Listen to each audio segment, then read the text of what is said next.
Tuesday, January 20th, 2026 meeting of the Frankfurt Architectural Review Board to order. Madam Secretary, if you'll please call the roll. Lori McIntyre. Here. Michael Nichols. Here. Jennifer Oberlin. Here. Patty Cross. Here.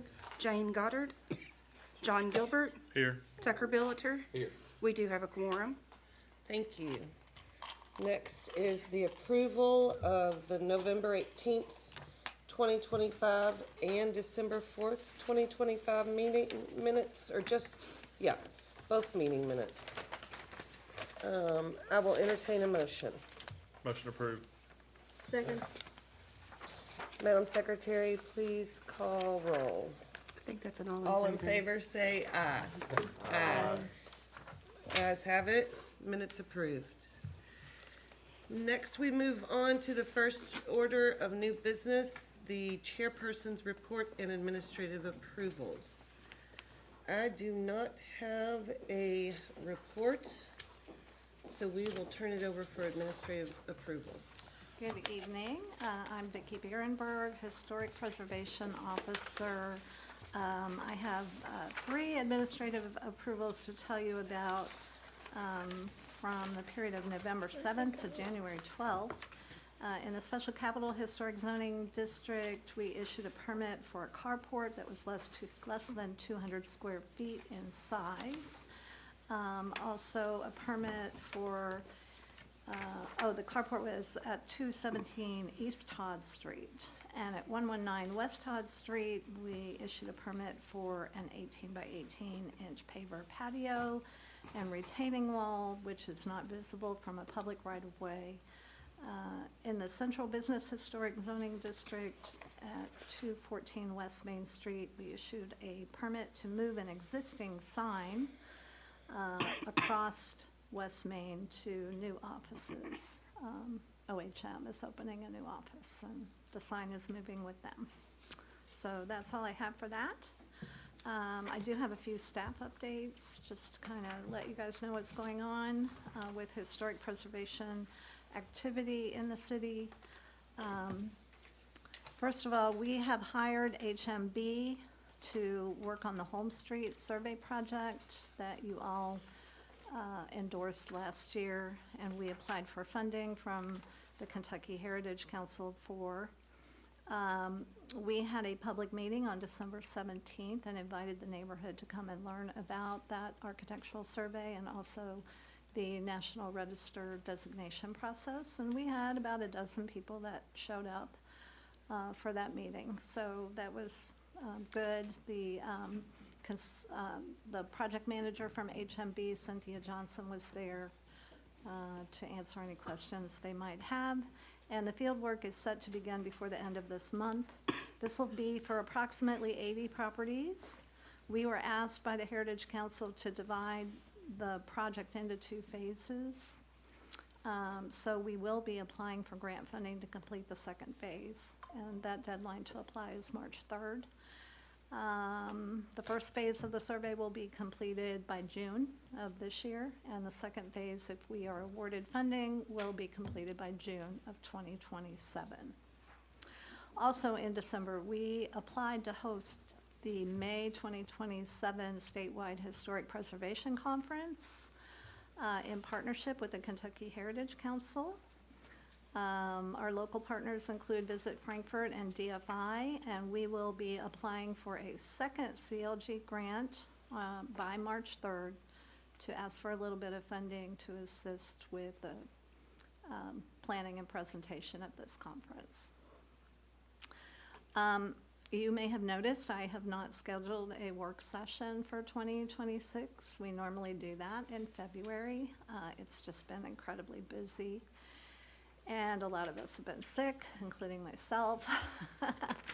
But if you want to do this, this would be a special meeting to have some training, potentially by Mr. Logan, and also to set a work plan for the year. So please let me know how you feel about that, and if you'd like to do that, and we'll get something scheduled. I will be completing our certified local government annual report by January 30th. So if you all have done any education that I don't know about related to historic preservation, let me know and I can include it in the report. And finally, in December, the National Park Service approved all of our documents, our draft documents, for what we are calling the Frankfurt Historic Investment Program, or HIP. This will be our grant program that's going to be funded with the Paul Bruin Revitalization Grant that we got from the Park Service. That grant was in the amount of $750,000 federal dollars, and it's being matched by the state for an extra 400 plus, and so we're gonna have just over $1 million to distribute. And we hope to open that application process this spring. There will be mandatory workshops for all potential applicants, so they will understand the requirements of receiving a grant, and I will keep you posted on that. That's all I have. Thank you, Vicki. You're welcome. So that took care of item number 2, under new business. Item number 3, election of officers. We'll open up for nominations. I am going to nominate John Gilbert for chair. I'm ready to pass the baton. There any seconds? We second that, correct? Second. All Mr. right. Billiter. Is that an all in favor? We'll vote that one. Okay, roll call, please. Mr. Nichols? Yes. Mr. Tucker? Yes. Mr. Gilbert? Sure. Miss Oberlin? Yes. Miss Pass? Yes. Cross, I mean, I put both of your names together. And Miss McIntyre? Yes. Motion carries. There we are. Does that mean he carries out the rest of the meeting? As soon as you Minutes. do vice chair. Let's go out with a bang. I think you started this, I think you want to finish. Yeah, Okay. It's only please appropriate. do. It's the only reason I did this, guys. No, I'm just kidding. I'm absolutely kidding. Okay, we do vice chair? Okay, nominations for vice chair? I nominate Patty Cross. I'll second. So please call the roll. Mr. Nichols? Yes. Mr. Billiter? Yes. Mr. Gilbert? Yes. Miss Oberlin? Yes. Miss Cross? Oh, my. And Miss McIntyre. Yes. Motion carries. All right, there we are. Okay, item of new business number 4, adoption of the 2026 Architectural Review Board calendar. It was enclosed in your packet. I don't think there are any changes from our normal format. So really, nothing there. Acknowledging there is no meeting in December, preferably unless one is necessitated, and then she did include a schedule for that. So, any discussion? No? I'll entertain a motion. Motion approved? Second.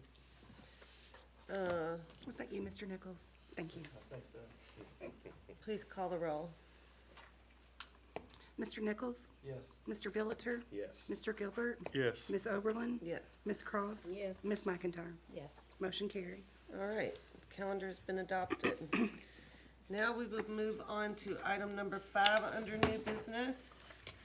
Dawn, if you will please read the proposal. In accordance with Articles 4, 17, 18, and 19 of the City of Frankfurt zoning ordinance, Judith Steinbeck is requesting a conditional use permit to operate a non-owner occupied short-time rental at the property located at 719 Woodland Avenue. The property is more particularly identified as PBA number 06214070025.00. Okay, can you all hear me? I didn't ask that before, okay. Our first case is in the Special Capital Historic District, and the property is located at 719 Woodland Avenue. This house is a historic one-story T-plan, It was built around the turn of the century, somewhere between 1890 and 1910, most likely. It is considered contributing to the South Frankfort Neighborhood National Register District, and the application is for a conditional use permit for a non-owner occupied short-term rental. As you are aware, we do have a cap in place now for this district. The cap is equal to 5% of the total dwelling units, and that amounts to 56. If this application is approved, it will be number 44. This application does comply with the existing zoning regs, parking requirements, the comprehensive plan, and we are recommending approval with conditions. Here's a PVA map showing the location of the property on Woodland Avenue. There are some additional photos here that are also in your staff report. Top one is showing kind of the front and south sides of the house. It's also the rear of the house and the deep yard, which backs up to Shaw Lane. And here's some photos of the neighborhood. This is one of many T-style houses along Woodland, T-plan style along Woodland Avenue. That's on the east side. This is on the west side. You can see there's some multifamily apartment buildings in the mix. The findings for the general conditions that must be met in Article 19 for a conditional use permit are all positive, at least the relevant ones. And staff is recommending approval in accordance with the suggested findings of fact on page 4 and 5 of the staff report and the recommended conditions on page 5. And I will be happy to answer any questions if I can. Any questions for Vicki? Thank you, Vicki. If the applicant is present or a representative of the applicant, if they'll please come forward. May I stay here? Yes, well, let me make sure sound-wise. Can you guys pick her up sound-wise? Ma'am, I'm sorry, you have to come up to the podium so that we can make sure it gets recorded. He's gonna take a mic to her. Oh, wait, he's bringing something to you. Okay, thank you. There we go.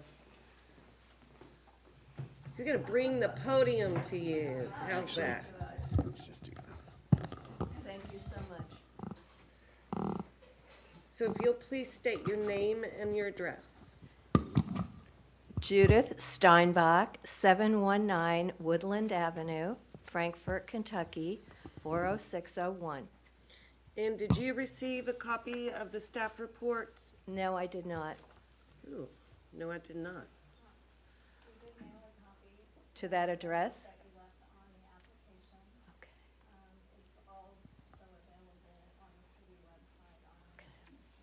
Okay.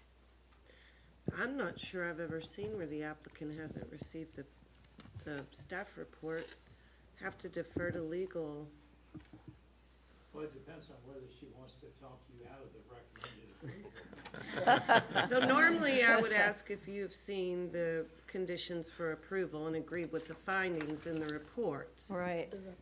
Yeah, there are some there, they're there. Uh-huh. What would you like to tell us about the proposal? Well, I'm eager to have an Airbnb at this property. I also would like to claim it as my personal residence when I'm not doing that. I'm moving back to Frankfort, and I feel it's a good house. It's a single story. It's safe. It's just had the hardwood floors refinished, bathroom redone. Everything is up to code. HVAC. The basement is sealed. There's been an outside trench dug so that there will be no more water seepage toward the house. As you can tell from the outside of the front, it's kind of, over the years, it has sunk into the ground a bit toward the front. There should be no more of that. Big rooms, comfortable, safe, pleasant, beautiful lighting. and I'm hoping you approve it. Based upon this information, you know, I'm feeling positive about what you've said. So you would agree with those conditions? Yes, Okay. And I want to make sure I understand what I heard, that you're going to operate this more in the traditional Airbnb model where you will live there yeah, until which time someone rents it, and then you will that's let right, them have it for that period of time. right. Okay. Okay. Are there questions for the applicant?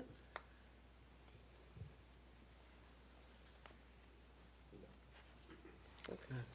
Thank you. Thank you. Thank you so much.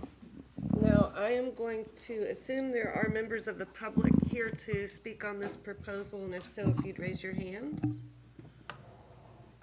I see one. Okay. Please come to the podium and state your name and address. Hi, I'm Laura Haig at 323 West 3rd Street. I've been here before to speak generally about non-owner occupied short-term housing and what I think are the impacts on Frankfurt. I won't repeat the studies that I relayed previously. We all know that in the short term, non-owner occupied short-term rentals can be good for our economy, but the long term is they're bad for housing affordability and actually the number of housing stock that we have here in Frankfurt. And as you all know, experiencing this flood that we have, we still have some people displaced. One of the things I wanted to express, because I also went to the commissioners and other people have written in, and I know there's some discussion back and forth, like who should talk about if we should have any changes. And I want to say generally in cities, when you pass ordinances, a lot of times things do need to be tweaked. It's not a reflection on any person or any board or anything, but when you realize it's put into place, something doesn't exactly work right. I would appreciate or encourage you all, as the members of this board, who were appointed to look out for our short-term benefits and our long-term benefits for the community, to consider two changes. One is that the 5% cap excludes commercial dwelling units. One of the things I mentioned before is that if you look, for example, on 3rd and Shelby, and there's other streets as well, you will have, at least there's 2 offices that are across the street, diagonally across the street from each other, and then you also have 3 non-owner occupied short-term rentals. It becomes a dead zone. And in looking at the cap for South Frankfurt, because it includes this commercial, I don't think it's a fair and accurate representation of people living and using as non-owner occupied short-term rentals. I would ask that you and staff and others look at that, because we do have dead zones. The other way we have dead zones is the concentration. So previously, speaking about the concentration where, for example, on Arnett Street, there's 13 dwelling units and 6 are non-owner occupied short-term rentals. That's almost 50% of this one short block. It's a dead zone. This Arnett runs into Woodlawn, and I know we only have, I think there's 3 on Woodlawn, and thinking about, because there's one that's gonna come on later this year, it impacts community. We know, of course, there's some on New Street and elsewhere. I would just ask that people think about the future. What do we want Frankfurt to look like? Do we want these dead zones? Because we still have 12 more that we can do. And they could be just concentrated in certain areas. And is that also fair to the people who live there as well? These 2 tweaks, I think, are reasonable, that you all could recommend to the commission. And in the meantime, you know, you can just put a short moratorium, 3 months, get some changes made, discuss among yourselves what is really fair. Because if you think about concentration, is it just a percentage on the street? Because some streets might have 10 dwelling units and other streets might not have like 5 or whatever. Is it 25%? I don't know if anybody would disagree that nearly 50% of dwelling units on a street that's concentration. And with the number of short-term, non-owner occupied, short-term rentals, think about the impact that could have on other streets that also have commercial units. We see that up and down Capitol Avenue, we see it on State Street, we see it on other places, and that's considered into that overall mix. So I would just urge you that go ahead, grandfather the people that are already here.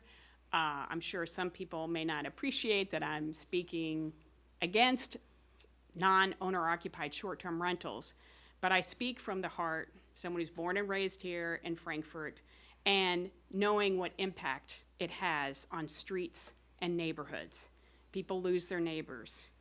People have lost housing that they can no longer rent, that they can no longer live in because of non-owner occupied short-term rentals. So we still have people displaced by the floods. We have a housing affordability crisis. The city has a housing committee recognizing that we don't have enough housing. We need affordable, we need workforce, we need all types of housing. And this is one part. I know it's a complicated problem. There's lots of different angles to go to it, through it, and to address it.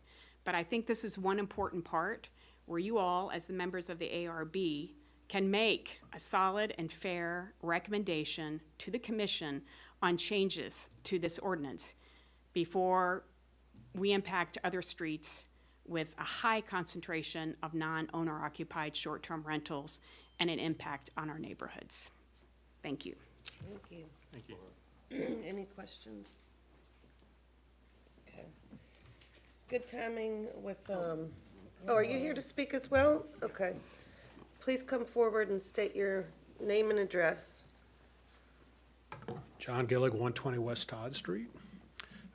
I hadn't actually planned to talk about this, although my wife and I have discussed this very issue, so I'm just going to say amen. And I couldn't, if I had prepared a speech, I could not have done better. So the only thing I would add, and I think this is actually included in the intent, and that is when we talk about commercial, then I think that also would include, or hopefully includes lobbying firms. And I'm very familiar with that particular area, working for the General Assembly for 11 years. And so, and the last thing I'll say is for a lot of these firms, I truly believe that for them, it's just something they can say to their member, oh, we're 2 blocks away from the Capitol, we're 3 blocks away from the Capitol. Well, when I worked for the General Assembly, I worked for the Speaker of the House.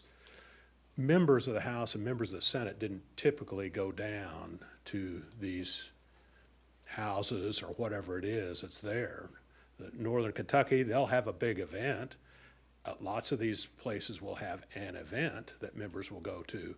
But the idea that they desperately need to be 2, 3, 4, 5 blocks away from the Capitol, I don't believe that's really applicable. Thank you. Thank you. No questions? Okay. I have a question. Okay. I guess, this applicant's use of this house as her home as well still does not qualify her to be, classified in the other category of short-term rentals. Is this, I guess it's, you know what I'm saying? This is a non-owner occupied short-term rental? It's currently not her primary residence, An right? owner occupied So, is generally understood to, live there pretty much full-time, all of their bills and mail and everything comes to that address kind of thing. I'm not sure if that's what she's describing, or if it is, more of a situation where, a few weeks of the year she would not be there and renting, and I don't know, but. yeah, I was wondering about that distinction, and would it make a difference if it was, I get The that. application as submitted, as I understood it, was for non-owner occupied, according to. Laurie, we advertised it as non-owner. non-owner Right. occupied? Okay. So I think we have to use that as our consideration. That's the application, said that we advertised this and we heard it this afternoon. Now, there may be a change. I don't know when it's gonna happen, very near future. She said she intends to move out. But I don't think that is critical to this application. I think the recommendation was made Okay. based upon non-owner. Okay, I mean, staff's recommendation. okay, perhaps she could clarify that for us, or you, Well, what I'm saying is that wouldn't Doesn't- help her. doesn't We didn't help. advertise it that way. Yes, I she would think- basically have to reapply, correct? Yeah. Yeah. That's I what think we what's made it go the other way. happening- It's gotta be another application and another notice and another hearing. We can't just change horses in the middle of the meeting. But I think maybe the applicant does intend to move here in the future and do a more traditional owner occupied. But right now it is non-owner occupied. okay, I see. That's what I'm gathering. Well, I mean, we can ask. A little murky. It's a She's little right murky. here. She did include a letter, which is in the staff report. Yes. Yeah. Indicated she would be there for about a week every month and for all holidays. And that's how I understood the submittal. It's not an ongoing residency, it's on and off, is what I understood it to be. Yes, definitely. I'm sure that'll make Ms. Haig feel better, but we're going to approve, you know, the application or not, so. Yeah. Valid question. Yeah, Yep. valid clarification for sure. There any more? Okay, I'll entertain a motion. I'll do it. I move that in accordance with Articles 4, 17, 18, and 19 of the City of Frankfurt zoning ordinance, and considering the testimony, evidence, staff analysis, and findings, the application requested by Judith Steinbach for a certificate of appropriateness for the property at, Conditional use permit. oh, I apologize. Conditional use permit. You want that, right? Yes. Okay. For a conditional use permit for the property at 719 Woodland Avenue, okay, be approved, subject to the conditions recommended by staff. I second that. Madam Secretary, please call the roll. Mr. Nichols? Yes. No. Mr. Billiter? Yes. Mr. Gilbert? Yes. Ms. Oberlin? Yes. Ms. Cross? Yes. And Ms. McIntyre? Yes, but I would like to say that I think that the, people who spoke about the issues, had some valid points, but I don't think that there's really any reason to, deny it. Great, and I think that can be a work session topic for this board. We've still gotta lay out our agenda for our work sessions. We can take all that into consideration, and we will. So that's good. Okay, we'll move on to item number 6 of new business. Don, if you will please read the proposal. In accordance with Articles 4, 17, 18, and 19 of the City of Frankfurt zoning ordinance, Natalie Wilkerson of CTM Wealth Advisors is requesting a conditional use permit for professional offices at the property located at 421 West Main Street. The property is more particularly identified as PVA map number 061-2405-001.00. Okay, this application is also for a conditional use permit. However, this one is for professional offices at 421 West Main Street. It's in the Special Historic Zoning District. This is also known as the LeBrat Taylor House. It's primarily Greek Revival in style, built in 1854. It is contributing to the Corner and Celebrities and Central Frankfurt National Register districts. The proposal conforms to the zoning regulations, including the parking requirements and the comp plan. And the most recent use of this building was for offices. However, the CUP does not transfer when ownership changes. Staff is recommending approval. Here is a PVA map to help orient you. It's very close to Liberty Hall on the corner of Wilkinson and West Main. Here are photos, a photo of the rear of the property, which faces south, Here's another photo that gives you a better view of the off-street parking that is included with the property. These are the neighborhood views along Wilkinson, on each side, both west and east, and on West Main. The property is adjacent there to that large office building on West Main, the red brick in the bottom photo. Staff findings for all of the relevant conditions in Article 19 are positive, and we are recommending approval in accordance with the findings on page 4 and 5 of the staff report and the recommended conditions, which are also on page 5. I have a question. I'll see if others. So it was previously an office, and this will continue its use as an office, but because of Yes. the transfer of ownership, they have to go through the process again. Yes. Just clarifying for Yeah, you'll note that myself. one condition there is that it is only applicable to this permit issued to this property owner and is not transferable. Gotcha. Any other questions for Vicky? That, I have a question. That applies to any conditional use ever, right? I mean, it think doesn't, pretty much, yeah. doesn't Mhm. run with the Doesn't run land. with the Does land. not run with the land. okay. That clarifies it. Thank you. Thank you. The applicant is present. They'll please come forward and state their name and address. Natalie Wilkerson. My home address is 510 Ann Street. Thank you. Did you receive a copy of the staff report Yes, ma'am. and agree with the conditions and recommendations for approval? I do. Okay. What would you like to tell us about the proposal? This house is awesome. Do tell. Better yet, have an open house. Yes, yes, yes. Well, depending on whether or not you approve. No, I'm kidding.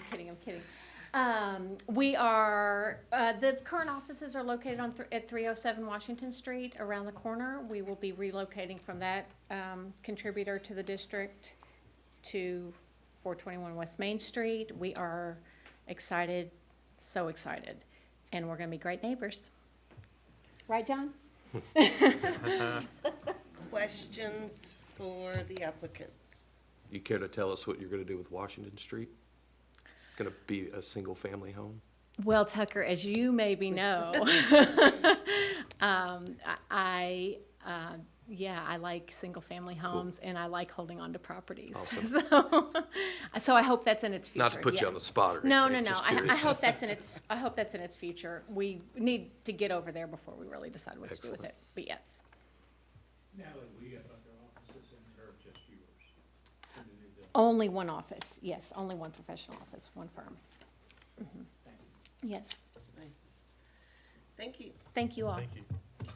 I don't believe any written correspondence were received. No.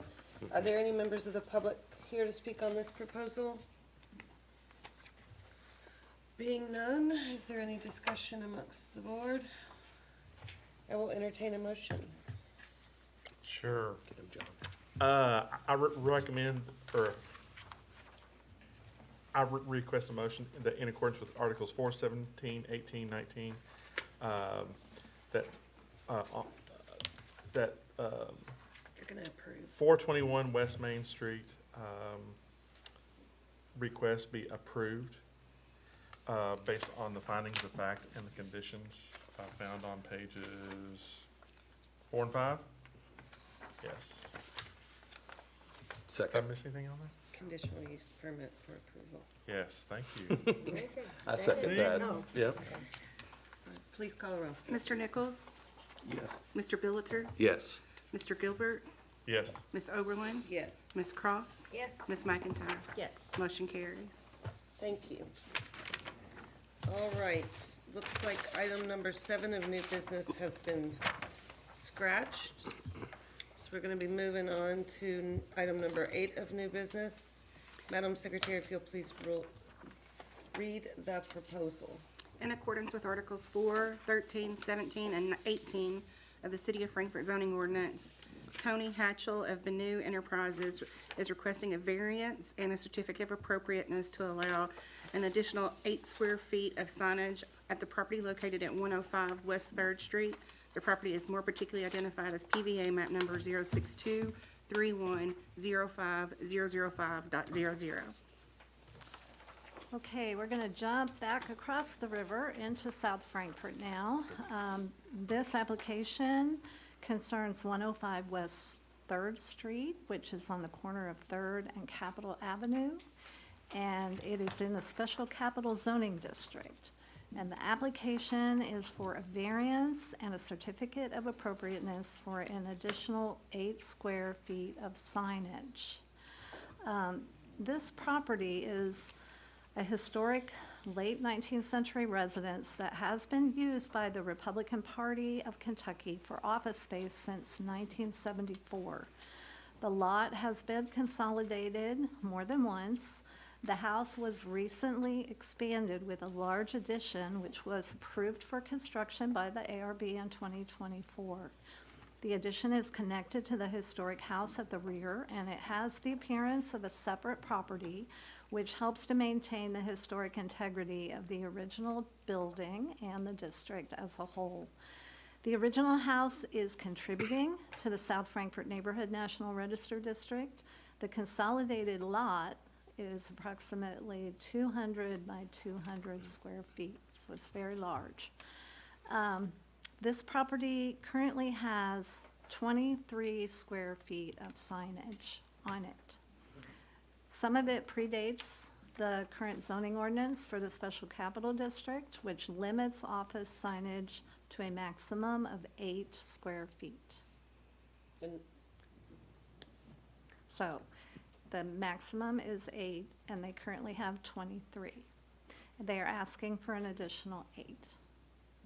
The applicant would like to install a metal or stone plaque on the stone seat wall in front of the new addition, which faces West Third Street. In staff's analysis, the application does not meet all of the conditions to grant a variance, and so we are recommending denial of this application. Here is, oops, that is wrong. I am so sorry, I didn't get that map changed. That is the wrong map. But your staff report, I believe, has the correct map in it, and it is on page 7. yes, Okay, I wanted to include the 1907 Sanborn map.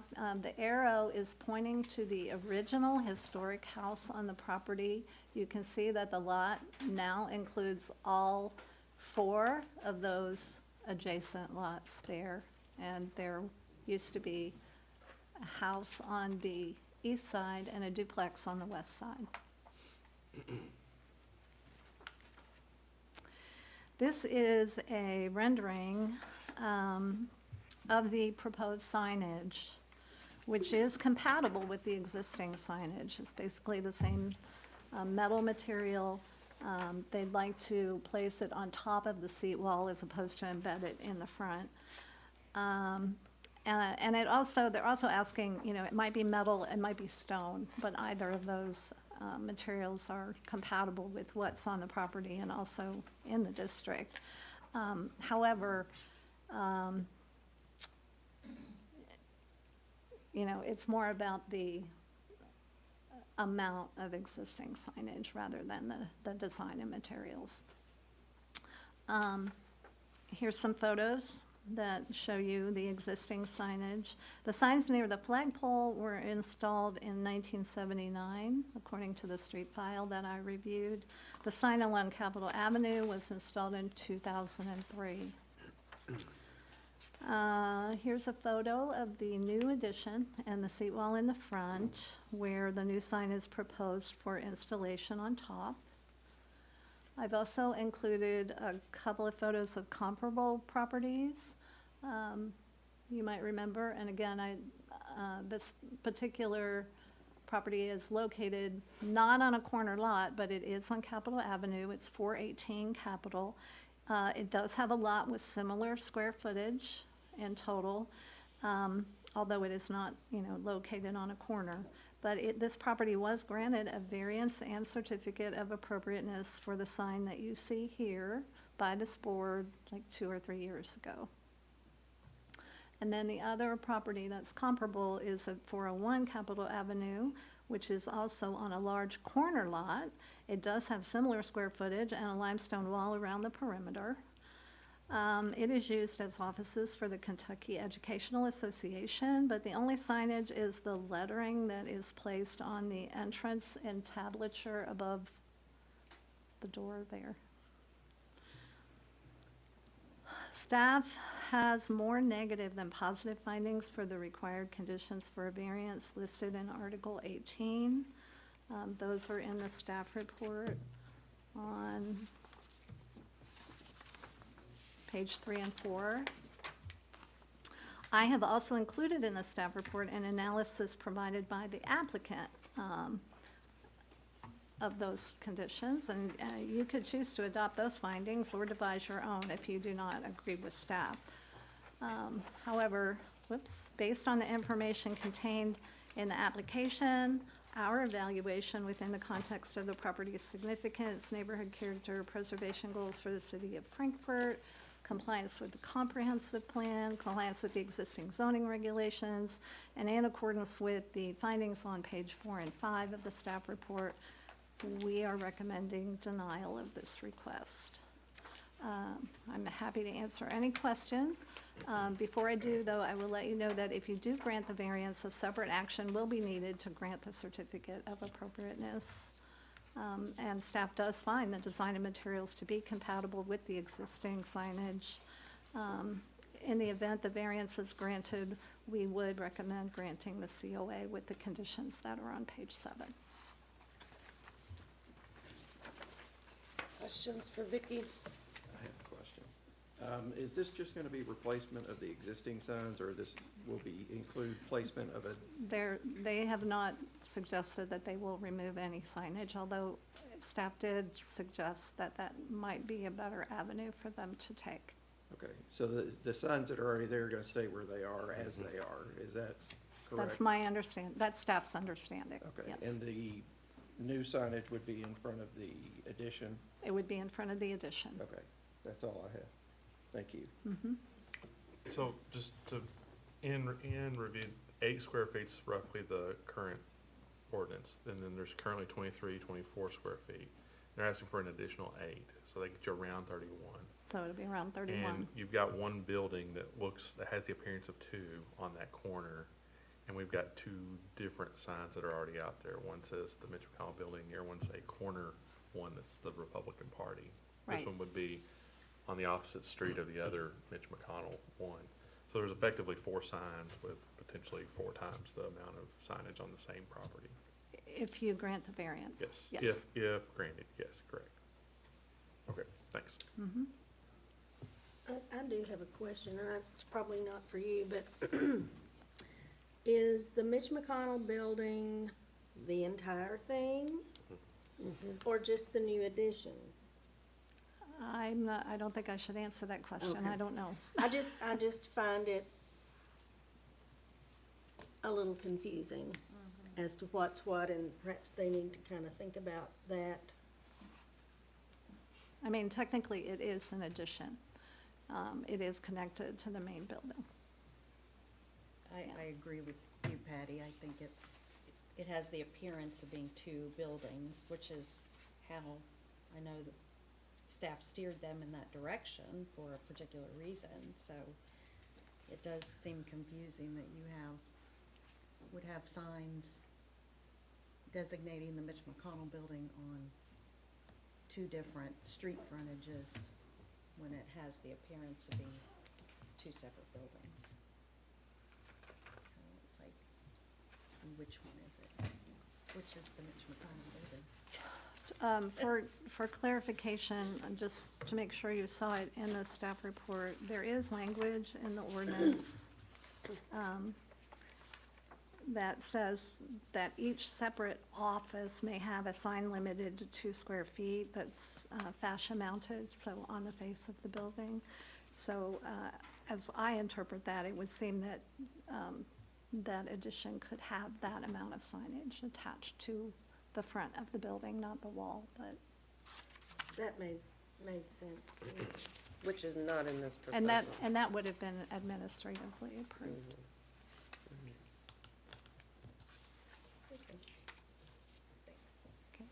Any other questions for Vicky? Thank you. If the applicant or representative thereof is present, if they'll please come forward and state their name and address. Well, I'm a staff at our Republican Party. Please come forward and state your name and address. My name is Catherine Bell. I live at 108 Elm Street, Versailles, Kentucky.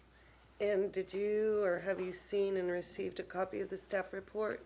I received a copy as I was walking out the door. Okay. And have you seen the recommendations and agree with the findings in the report? Well, I've seen that. Yeah, no, I don't. I think we need a sign out there. People don't know that building is part of us. And it is clearly a different building. You can't walk out the front door without going onto the sidewalk to walk in the other building. And do you understand, like, what staff was presenting about where you could fit into the guidelines with signage on the building? Pardon me? You could fit into our requirements or adhere to our guidelines with signage attached to the building? Oh, attached to the building? Yeah, I guess we could think about that.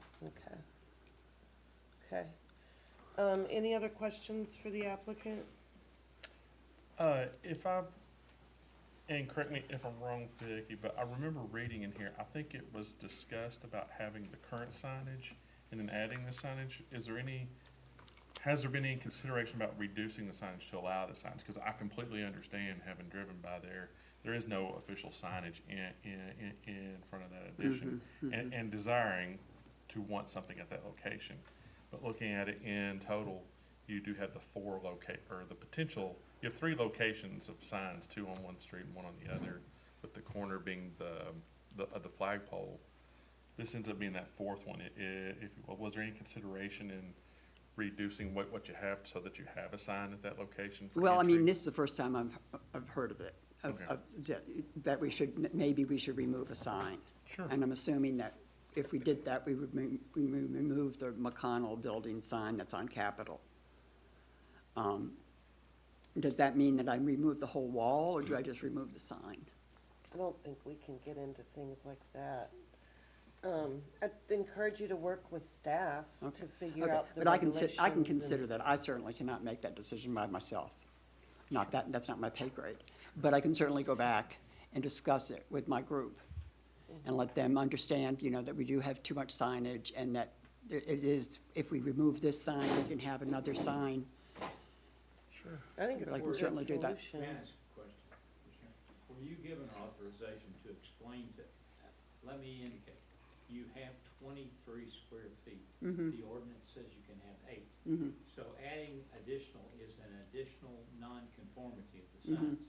Did they give you any information as to why this board should address a non-conforming sign, why it's needed, or why it is appropriate? No, Okay. no. I mean, I guess We may want to we probably table should. this to allow her to, see what It's a good needs to be idea. done, okay? That's Yeah. a very good idea. Strongly encourage you to get with Vicky and think about all options, and I can certainly do that. so I guess I entertain a motion for that. So moved. Got a hand up. Got a hand up. We got a hand up. Oh, sorry. Where? We'll take public comment after Right. she's done. Even if we table it? Oh, I don't, No, we can't do anything after we table. no, we can't take. I have a question. Learning a lot in this meeting, coincidentally. If we are going to table this, do we take public comment? No, I would not do that. I would say we're not, that way we're opening up part of the way and not part of the way. That's gonna be inappropriate for advertising too. I think we should table it, we table the entire item and we hear it again. And public comment can come forth at that time, because it might look very, very different. But how are we gonna take public comments when they can't tell us why it should be Right. Yeah. changed? Yeah. That makes sense. I would That's move fair. we table this Proposal. item, yes. Second. Madam Secretary, please call the roll. Mr. Nichols? Yes. Mr. Billiter? Yes. Mr. Gilbert? Yes. Ms. Oberlin? Yes. Ms. Cross? Yes. Ms. McIntyre? Yes. Motion carries. Okay. Thank you. Now, we are moving on to item number 9 of new business. Dawn, if you will please read the proposal. In accordance with Articles 4, 17, 18, and 19 of the City of Frankfurt zoning ordinance, Osvaldo Martinez is requesting a conditional use permit to operate a non-owner occupied short-term rental at the property located at 509 Shelby Street. The property is more particularly identified as PVA map number 062-3201-021.00. Okay, this is for the property at 509 Shelby Street, which is a very significant historic property to both the city of Frankfurt and the state of Kentucky. The applicant is requesting a conditional use permit to operate a non-owner occupied short-term rental. This is in the Special Capital Historic Zoning District. This property was designed by Frank Lloyd Wright. It is a 4-bedroom, 2-story house built in 1910 for Jesse Ziegler. It was listed individually on the National Register of Historic Places with state significance in 1976. It is also a contributing building to the South Frankfurt Neighborhood National Register District. Again, we do have that cap in place of 5% of total dwelling units. Out of 56 total, if this is approved this evening, this will be number 45. This application does comply with the existing zoning regs and parking requirements, the comprehensive plan, and we are recommending approval with conditions. Here's the PVA map, which is the correct map this time. I've got some additional photos here of both the front and the rear of the property where you can see there is 2 additional spaces for off-street parking in addition to the parking in the front along the street. Here are some neighborhood photos of Shelby Street. That's on the west side and on the east side.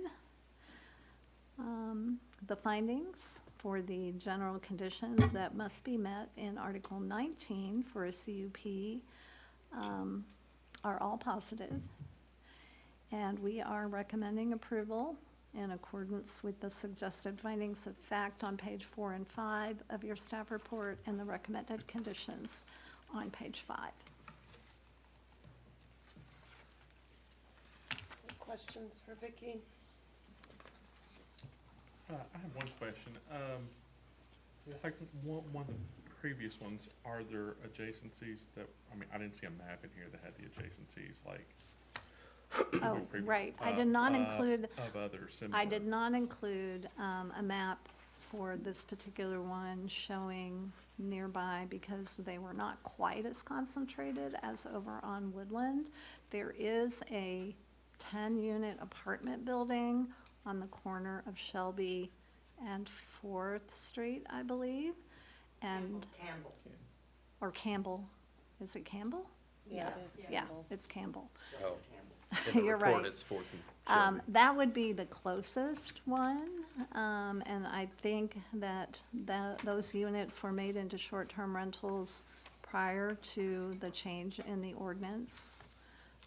So it might be that all of them, and there are 10 units, I believe, are operated that way.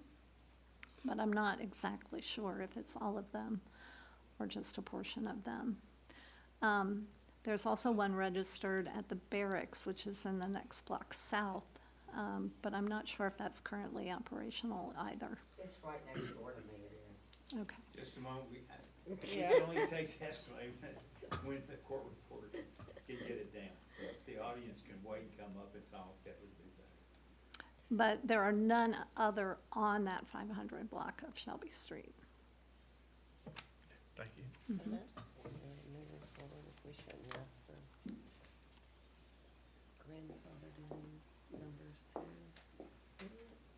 You know, if we've grandfathered in some of these Airbnbs, and we're not including them in the cap, But do we know Why are those they not numbers? included? because we said if they were already operating Airbnb before the, We did? what passed, the resolution or whatever passed, they could still continue to operate. But I don't they can still operate, but I think they're supposed to be included, because they're this number supposedly came from the city, the ones that have permits to be, right? Does the 45 include grandfathered in properties? It does. Oh, it does. Yeah. That's my understanding, yes. I feel much I better would hope then. so. I was like, thought about that. Okay, It's the permitted ones. okay.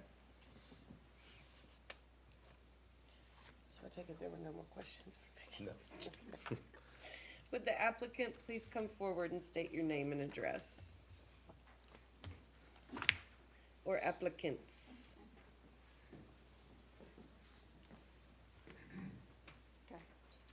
Osvaldo Martinez.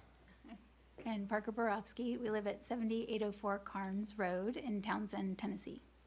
Gotcha, thank you. Did you receive a copy of the staff report? We actually did not. Okay. We did look for it, but we did not see one. We live in a small little town. did send it to Tennessee. We live in a small town, maybe it's It's a small slow. little town. I have to go to the post office all the time to get my mail. So, the staff report contains suggested conditions for each approval and recommendations and conditions for approval. You can read those on this presentation, but we like to know that you're aware of them and that you agree with them Yes, under normal circumstances. yes, I did read them. So, you're agreeing to those now. Okay, and what would you like to tell us about the proposal? So we're really excited about this particular house. Our daughter, we actually named her Taliesin after Frank Lloyd Wright's Taliesin West in Phoenix. And she's 20 years old now, so we've been fans for a very long time. The historic significance to the state and the city is not lost on us.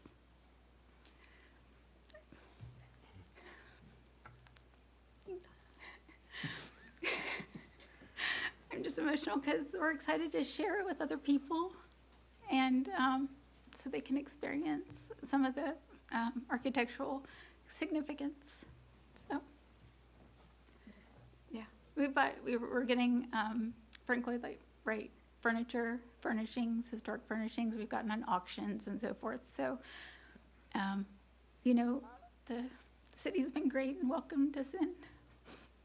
I don't know, I'm emotional. It's a lot of pressure. We've thought about ways to make it so pressurized, but it is.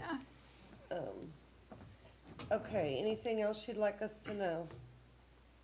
No, I mean, we are looking forward to the opportunity and plan to keep it very much intact as it is, you know, and definitely with profits that we get, we intend to put it back into the property.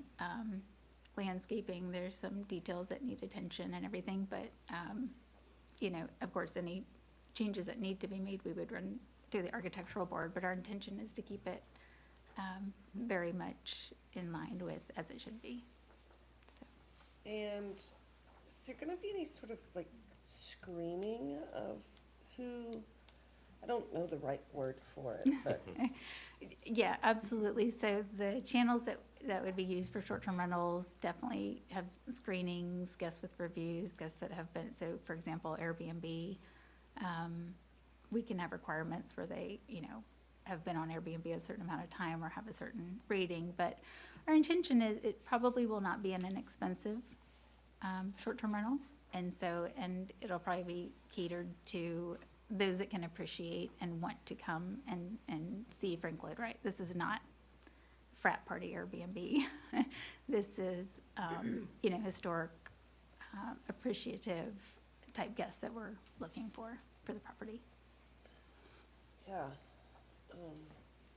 Other questions? I have a comment. Comments? For what it's worth. Questions? I just think it's great that you mentioned more people being able to see it. As far as I know, I've been here 41 years, and I've never been inside of this place. And I think it's neat to, I know we have the issue of concentration, or concerns, I should say, with concentration of Airbnbs, and we have concerns about who might actually inhabit the property under your all's ownership. But the fact that more people get to be in it, I mean, I can only think of one other use for this property that would make sense, and it'd be a museum. So, I'm, Oh, I mean, as far as I know, there might be 2 owners of it. Oh, there've been more than that. 4 or 5. I don't know. 41 Several more. more. And it was on the home tour last year. It was, yes. Yep. And we would love to We- keep we it on tried things to like kinda- that. That would be great. We would love to. That would be great. Yeah. Diversion. I am comforted that you specifically say you're not going to alter the architecture and the interior things. It's lovely. Yep. And it's the only Frank Lloyd Wright house in the state. Yes. Yeah. So I mean, I don't think it's lost on you, the significance of this piece of property, not only to Frankfurt, but a lot.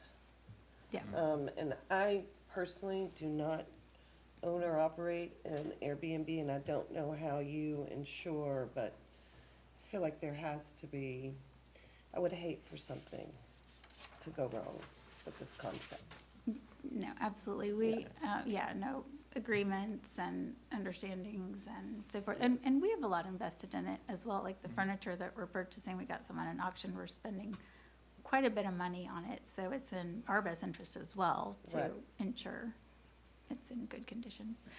And you also have, after each guest, the cleaners are going in, maintenance, as well. And we do have some local friends also to check in. We're not too far away, but they're local as well in case we ever needed that, so, yeah. Do you operate any other Airbnb units anywhere else? We do, in our property in Townsend, Tennessee, where we live, we actually have 5 rentals on property. And so we're very experienced with that. We bought that property in 2020.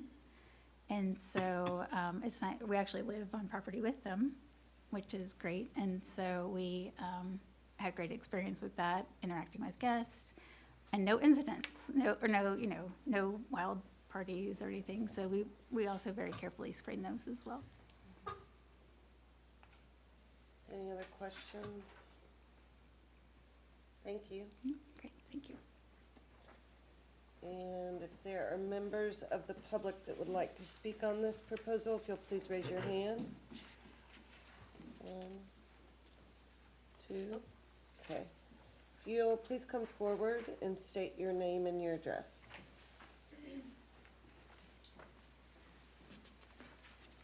All right. Hi, my name is Allie Hall. I live in an apartment on 733 Woodland Avenue. So I'm speaking on behalf of myself as a resident of South Frankfurt.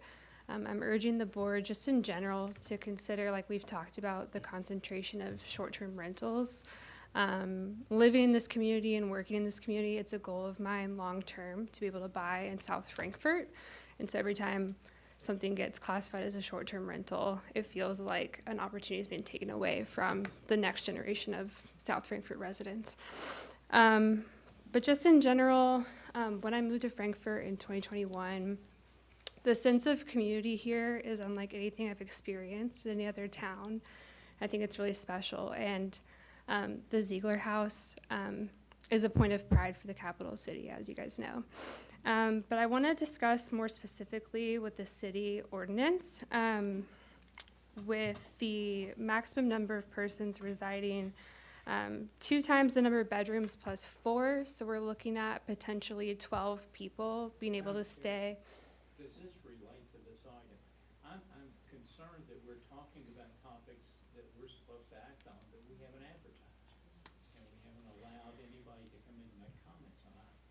sure that they're wonderful topics, but if they don't relate to this specific item, I think we need to be very careful what we do tonight. Are you talking about how many people could potentially stay in this Yes. specific home? So specific to this item, according to the ordinance, there could be 12 people that could stay That's the way I follow in the it. home.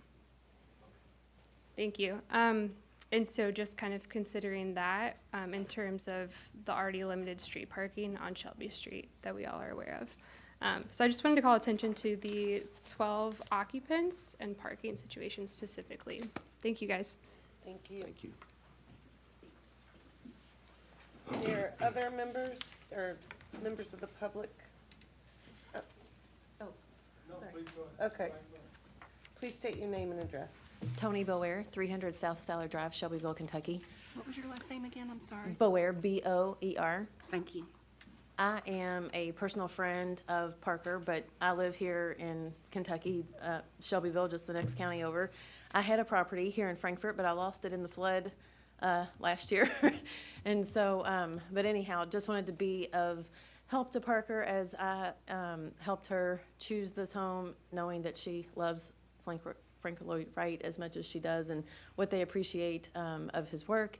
And I have Airbnb properties throughout Kentucky myself, and just knowing what the Kentucky Economic Impact Study shows for the guests that are coming here and the appreciation that they have shown, especially to historical properties, and not everyone wanting to stay in a hotel type place. And for those that want to appreciate being able to stay in a home like this and of its stature, it's not something that you get to do all the time. And I think that that's important to recognize. So just wanting to note that. And I think it's also important to note that most travelers, if there's 12 people that can sleep in that home, I know when I travel with a group of people, we're not each individually driving 12 cars. If people are driving to the area, they carpool or they're flying in and they're renting a car or two. So 12 people, that's usually 2 to 3 cars. And this property shows that it can handle 2 to 3 cars. So, Thank you. Other members of the public, if you'll please come forward, state your name and address. John Walker, 214 West Main Street. Actually just wrote a short comment. It's a little easier for me if that's okay. Yeah. I live in downtown Frankfort, and I work as curator of collections at Liberty Hall Historic Site. And while I don't speak on behalf of that organization, I hope it brings a little weight, just working at a historic home and a home that's been preserved for almost 100 years now. And I just want to comment on this. The Reverend Ziegler home, the reasons, I just want to actually ask the body to respectfully consider not approving the application. And the reasons for that are diverse and they're plentiful, but I'll focus on just a couple. As someone whose profession is the responsibility and the care for a home that is a museum in this community, seeing the Ziegler house turned into a short-term rental, and let's be honest, like short-term rentals are essentially short-term hotels, at least in my belief. It's not in the interest of the community. Our community may have a dependence on tourism, and we all know that, but there are options aplenty for people visiting Frankfort, including 2 new hotels that just opened up on the north side of the river. If you talk about Frank Lloyd Wright in America, people think one of the most famous architects. In fact, it's probably the only architect most people can name. But nonetheless, Wright made a cultural impact on our nation. We all know that. And he combined celebrity with art and put American architecture on the world stage. His work is considered a turning point in the 20th century, and we can list his things even on the World Heritage Site since 2019. There's a plethora of places for people to see Wright's work in this nation, but there's only one place in Kentucky. And Reverend Ziegler, when he just happened to meet Frank Lloyd Wright in Europe, was just, it happenstance. It was a very special moment for us. And it happened at a time when people had given up on the state. We were a state of extraction, we were a state of exploitation. 1910 was not really a good time to be in Kentucky. And I just think that the fact that he was bold enough to ask Frank Lloyd Wright to build him a home. I think the fact that it was a man who lived in his community and was a major part of the spiritual health of his community, wanted to be in town, wanted to know his neighbors because he had to. That was the life he had chosen. went up to the most famous architect of his generation and said, I would like a house where I'm from. And he was able to deliver that. I agree, as someone who helps run a museum, I would love for it to be a museum. I know that's a dream world situation. At the same time, when I moved to Frankfurt in 2024, someone on the street came up to me, a neighbor of mine now, and they said, welcome to Bourbon Disney, right? Like, there is, I'm sorry for the applicants, there is a feeling here now that it's hard to live downtown and anywhere. There were 4 places for me to live downtown. One was somewhat affordable, right? And I made a choice to live downtown because I wanted to be really a part of my community and not have that extra commute. I would think that the applicants are extremely meaningful and they really, really want to take care of this home, but we also have a problem. And you've heard it from many people tonight. I deep down think that no short-term renter, even someone who appreciates Wright's work, could take care of this place as well as someone living in the home. There's an accountability to your neighbors, there's an accountability to the people you live around. And 12 people is a lot. And we know why people come and do bourbon tours, and some of them are great, most of them are great. Many are not, and there are horror stories, and I've heard some of them as well. So just thoughts to think on. And even if it doesn't affect your decision tonight, I think something, I'm not sure if in the future there can be stipulations or some sort of change in the way we deal with these very, very important historic homes, specifically something like this. We hold a treasure for one house for 120 counties. It is different. It is an exception. And I think it's something that I would at least encourage you all to think about with your decision tonight. Thank you. Thank you. Thank you.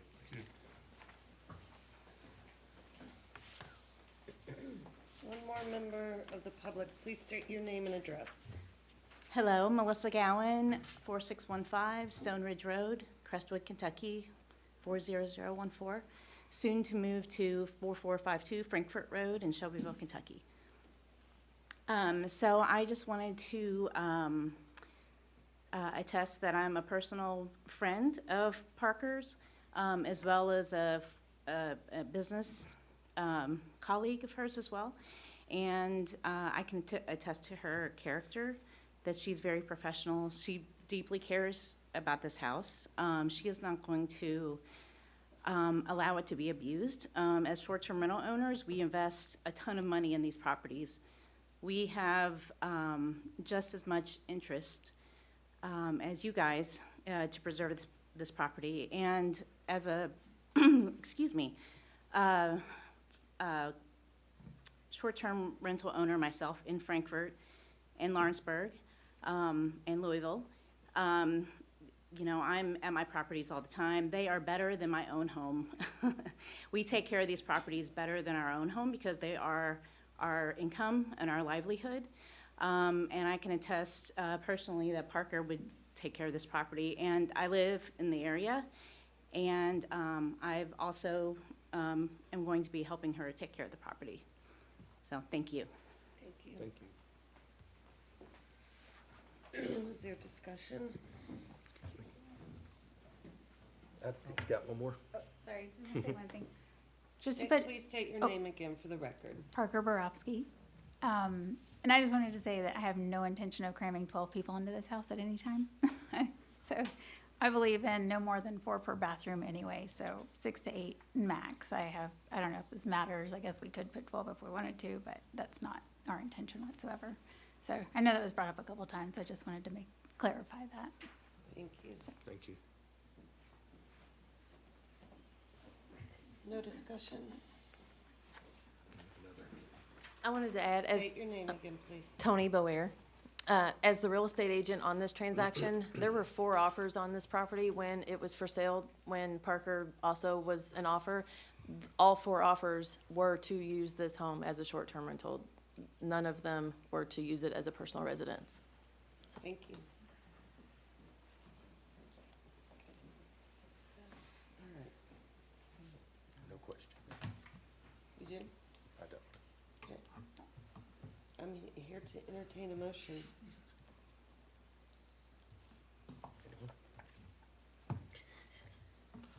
I move that in accordance with Articles 4, 17, 18, and 19 of the City of Frankfurt zoning ordinance, and considering the testimony, evidence, staff analysis, and findings, the application requested by Osvaldo Martinez for a conditional use permit for the property at 509 Shelby Street be approved, subject to any conditions recommended by staff.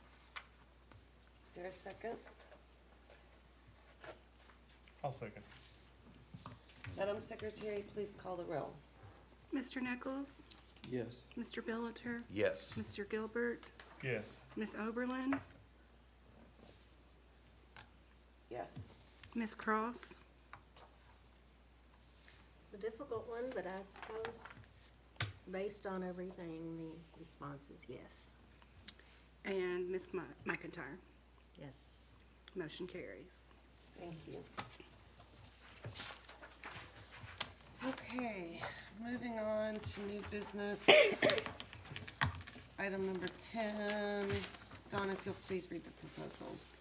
In accordance with Articles 4, 16, and 17 of the City of Frankfurt zoning ordinance, Mark Brown is requesting a certificate of appropriateness to construct a rear addition at the property located at 220 West Campbell Street. The property is more particularly identified as PVA map number 062-1323-015.00.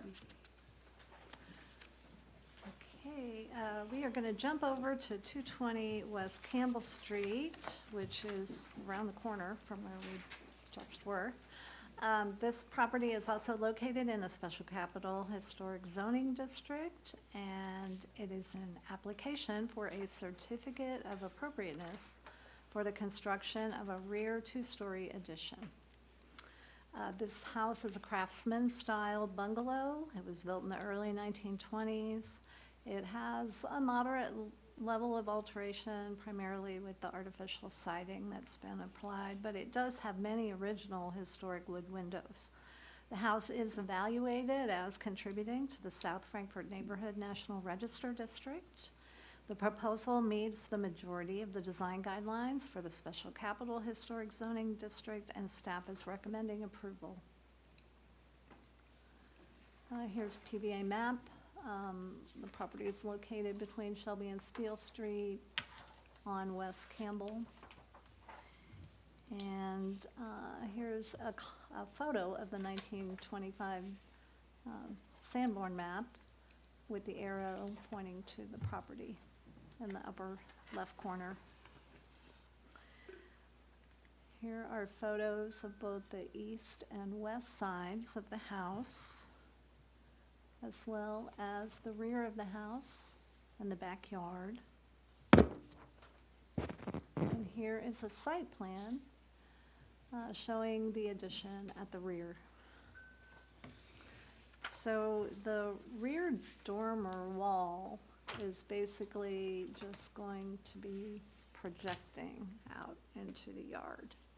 The roof line is not changing. It appears the height is remaining the same as the height of the dormer. And they're even planning to keep the majority of the fenestration that exists on the back of the house intact. You have the current conditions on the left, and the drawing on the right shows the addition in place. So the plan, as described by the applicant, includes keeping the historic windows and reusing them on the addition. This drawing shows the east elevation. You can see it does not include openings. The addition is inset from the side walls, and so it's going to be minimally visible from the public right-of-way. You'll probably get a glimpse of it from Campbell, and if the leaves are down, you might be able to see a little bit of it from Steele Street, but because it's, you know, set in from the side walls a bit, it's not going to be very visible.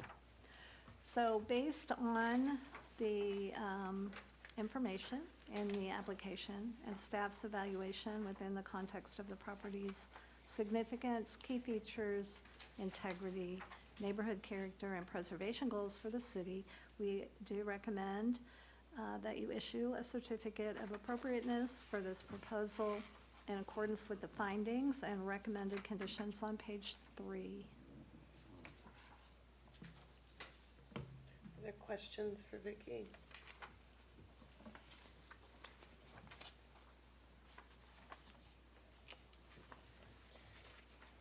It looks like that large window at the rear is original. Are those others?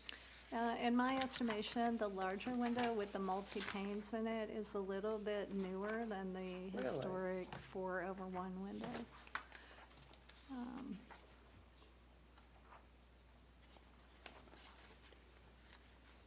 But it does appear to be wood, and they are planning to reuse it.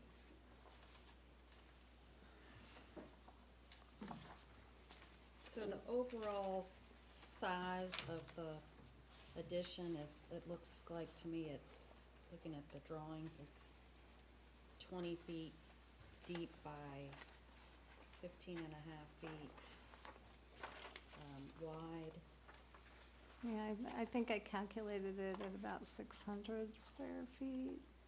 The house itself is a little over 1,000. It's a very small bungalow. I think our design guidelines discuss, trying to keep additions like 30% or less, but I think when you're dealing with a really small structure, it's hard to do that, especially because of the cost of new construction, which is gonna be high whether you're, putting more or less. You're gonna get a lot more value for a little bit larger. Is that guidance more geared towards additions to the sides or top of the house? And more visible locations as well. And this is not that? Right. Yeah.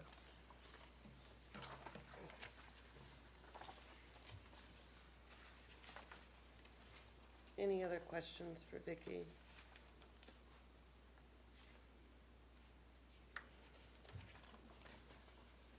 Thank you. Is the applicant or a representative of the applicant present? And if so, please come forward.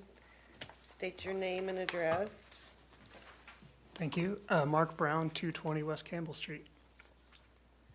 And did you receive a copy of the staff report? Yes. And do you agree with the conditions for approval and the findings in the report? I do. Okay. What do you want to tell us about this? Just a little background information. We moved into the house in 2006 and have had 2 kids, a 16-year-old and 11-year-old son and daughter. And their, growing interests, activities, and needs require more space than we have right now. And this addition would help us make that possible. Any questions for the applicant? No, but bless you for having 2 almost teenagers and 1,000 square feet. I was gonna say, is it really for Bursting at them the or you? seams as it is myself. Yeah. All right, thank you. Thank you. Any discussion?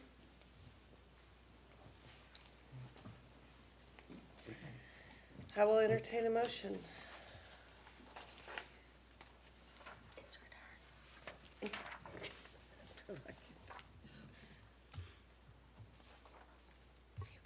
I'll do it again. I move that in accordance with Articles 4, 16, 17 of the City of Frankfort zoning ordinance, and considering the testimony, evidence, staff analysis, and findings, the application requested by Mark Brown at, am I at the right one? Yeah, 220 West Campbell Street, for a certificate of appropriateness for the property at 220 West Campbell Street be approved, subject to the conditions recommended by staff. Second. Donna, if you'll please call roll. Ms. McIntyre? Yes. Ms. Cross? Yes. Ms. Oberlin? Yes. Mr. Gilbert? Yes. Mr. Billiter? Yes. Mr. Nichols? Yes. Motion carries. Thank you. Switched up the order. You were paying attention. On to item number 11, of new business.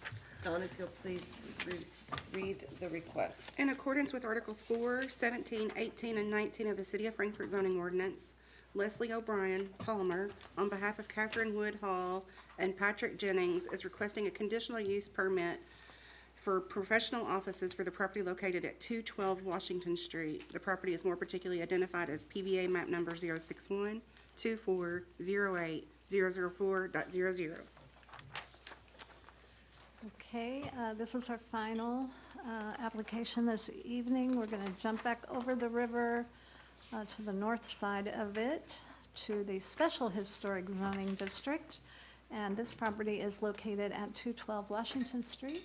The application is for a conditional use permit for professional offices. This is known as the Macklin House.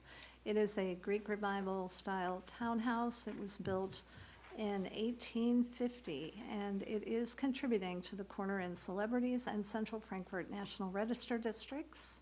This property did recently change hands. The new owners would like to move their offices there. The property was most recently a residence, but it has been used as a law office in the past. Prior to that, actually, just prior to the most recent owner. The proposal conforms to the zoning regulations, including parking requirements and the comp plan. The most recent use of this building was for a residence, as I said before, and staff is recommending approval of this application. Here's a PBA map showing you the location. It's near the intersection of West Main and Washington.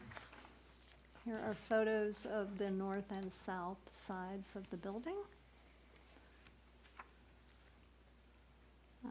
Here's a view of the rear of the property. Also streetscape views along Washington on the west side of the street and also on the east side. The staff findings for the relevant conditions in Article 19 are all positive, and we are recommending approval in accordance with the suggested findings of fact and recommended conditions. I believe are on page 3. No? Page 4 and 5.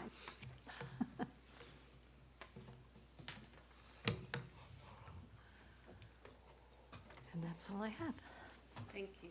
Any questions for Vicki? I have one. Was part of this at least used as a short-term rental previously in the last few years? It may have been, but it would have been an owner occupied. There is I believe there is an apartment. I'm not exactly sure because I haven't been inside the building, but that's my understanding. Carriage house. The carriage house is separate. It was separated from the property prior to 2018. And so But I think that's what you're referring to. Well, I there, seem to recall it was on the garden tour like a few years ago. yes, couple I years believe ago. it. I believe it And was. I'm thinking that maybe the upstairs And there was, I believe there separate- was an apartment up there, STU and or they may have something. been using it as a short-term rental, but when it's owner occupied, it does not require a conditional use I permit. see. Okay, okay. Oh, so even this building had an apartment in it. Well, that's my recollection, that didn't realize the that. upstairs was a short-term rental, and the family was, living there. That was probably two or more years ago, maybe longer than that. I don't think I knew that. This applicant has indicated to staff that the intention is to only use the building for office space. Any other questions for Vicki? Thank you. If the applicant or a representative of the applicant is present, if you'll please come forward and state your name and address. My name's Patrick Jennings. Home address is 1716 Rivercrest Court, Prospect, Kentucky. And I'm Kate Woodhall. My home address is 12401 Mistletoe Road in Anchorage, Kentucky. Did you all receive a copy of the staff report, and do you agree with its conditions for approval and recommendations? So we did not receive a copy, I think was a mail We have forwarding never had issue, such but terrible luck at this. So far, she's 1 for 9. I mean, this is, Going out with a bang on my last. It's the postal service. Yeah, I was supposed to get my passport today. It's still not there, so. It's all your fault. It is. You blame it on me. I'll take that one. I'm sorry, that isn't just. but, No, but we do um, certainly agree with the staff recommendations and findings. Okay, and we have them up there and you agree with them and, okay, it's an important part of it. Do you wanna tell us anything about the proposal? Sure, I would just quickly say, our current, we've had our business in Frankfurt now going back to 2003, and then started renting property in 2008. A few years ago, Kate and I were fortunate enough to purchase the Owsley House at 314 West Main, where I think was 1830, so we're becoming a little bit more modern, going up to 1850. But we have done our best to try to maintain the historic nature of that home, and we'll be committed to do the same as well. I think some of you guys probably have been through it with the garden tour, and the Wingate family did an amazing job renovating that, and we're certainly committed to maintaining that historic nature. We're making the move. It's about a block and a half from where we are, simply because we've just outgrown the space that we're currently in and looking for a little additional office space. The only thing I would have to add is appreciate your consideration. Happy to answer questions if you have any. So. What's gonna happen with the Owsley house? So Kate and I are currently deciding. We've had, I know the theater has reached out to us about potentially acquiring it for additional office space, and we've had a couple of other groups reach out and just try to get an intent of if it's sale or leasing or those things. So we're just, once we kind of formally make our move over, we're going to kind of turn our attention and have those conversations with those. So. I would just add that the Owsley house, of course, doesn't really have a formal kitchen, so it's probably not usable for residential as it is. So.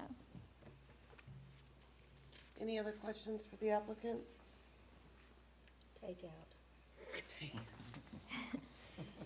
We've done a lot of that. Thank you. Any members of the public here to speak on this proposal? Okay, there being none, do we have any discussion?